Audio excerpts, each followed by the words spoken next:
अस्सलाम वालेकुम नाजरीन। सीएनएन ने दावा किया है कि अमेरिका ईरान पर इस हफ्ते हमला कर सकता है। अमेरिका और ईरान के बीच तनाव बहुत तेजी से बढ़ रहा है। सीएनएन की रिपोर्ट के मुताबिक इस हफ्ते अमेरिका ईरान पर बड़ा हमला कर सकता है। राष्ट्रपति डोनाल्ड ट्रंप से इसे अंतिम मंजूरी मिलना बाकी है।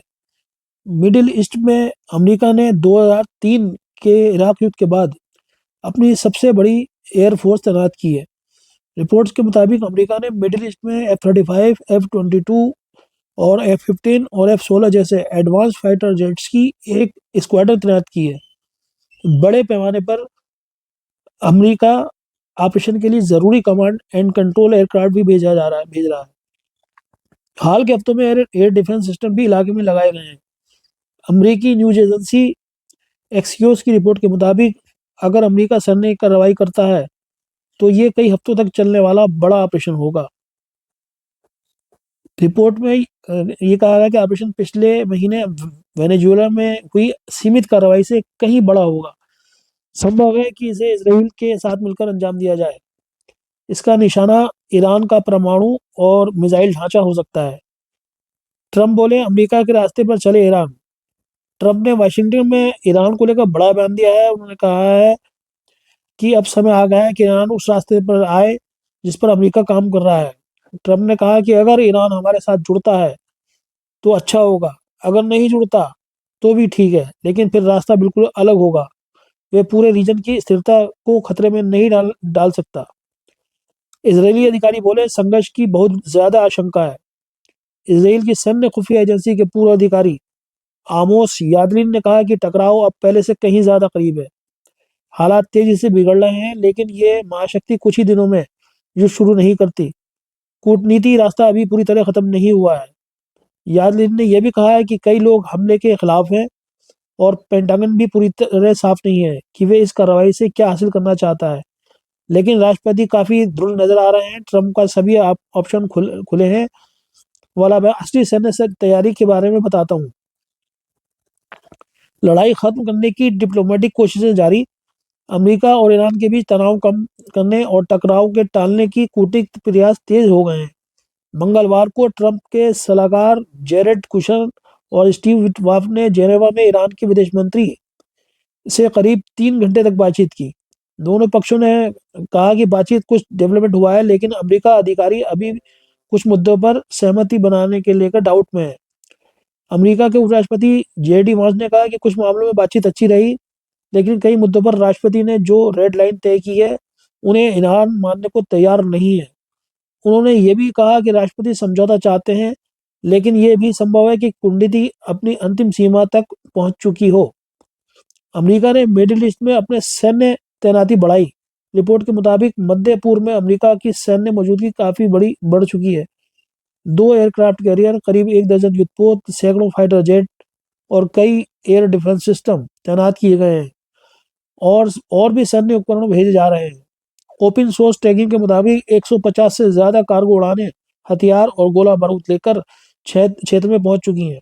साथ ही 50 से ज्यादा फाइटर जेट, जिनमें F-35, F-22 और F-16 शामिल हैं, मिडिल ईस्ट की ओर भेजे गए हैं। ट्रंप के एक एडवाइजर ने कहा है कि कुछ लोग राष्ट्रपति को ईरान से युद्ध न करने की सलाह दे रहे हैं, लेकिन उन्हें लगता है कि आने वाले कुछ हफ्तों में सैन्य कार्रवाई की संभावना 90% है।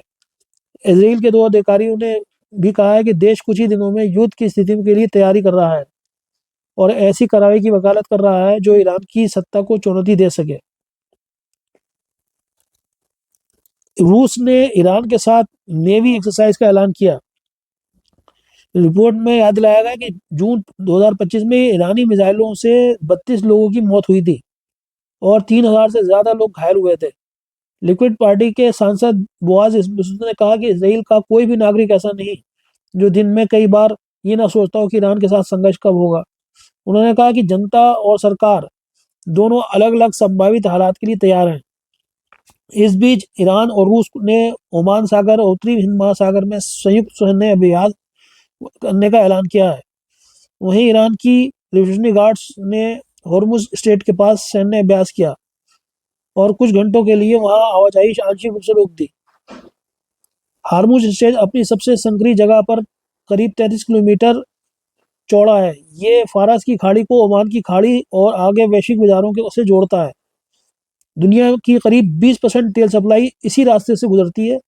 Saudi Arab, Kuwait, Iraq, Qatar, Bahrain, UAE और ईरान का तेल और गैस यहीं से बाहर जाता है। ज़्यादातर खेप एशिया के लिए होती है। अमेरिका एनर्जी इंफॉर्मेशन एडमिनिस्ट्रेशन के अनुसार इस हफ्ते रास्ते का कोई व्यवहारिक विकल्प नहीं है। हालांकि सऊदी अरब और यूएई ने कुछ पाइपलाइन बनाई हैं जो इस मार्ग को बाईपास करती हैं। हालांकि इस स्ट्रेट को अंतर्राष्ट्रीय जलमार्ग माना जाता है और सभी जहाज़ों के लिए खुला है, लेकिन इस किनारे के क्षेत्रीय पानी और ईरान और ओमान का क्षेत्रीय पानी ईरान और ओमान का नियंत्रण है। ईरान और अमेरिका के बीच चल रही परमाणु समझौते की बातचीत में बैलिस्टिक मिसाइल प्रोजेक्ट सबसे बड़ा विवाद मुद्दा बन गया है।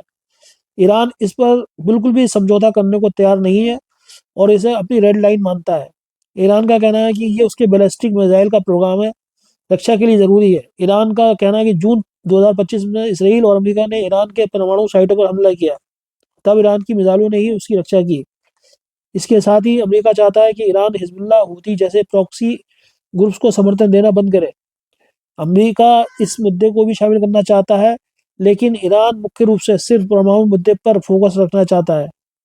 ईरानी अधिकारियों ने बार बार कहा कि मिसाइल कार्यक्रम पर कोई बात नहीं होगी और ये ईरान की रक्षात्मक क्षमता है और इसे छोड़ना मतलब खुद को कमजोर करना है। ईरान कहता है कि बातचीत सिर्फ परमाणु कार्यक्रम तक सीमित रहेगी, मिसाइल या क्षेत्रीय समूहों पर नहीं।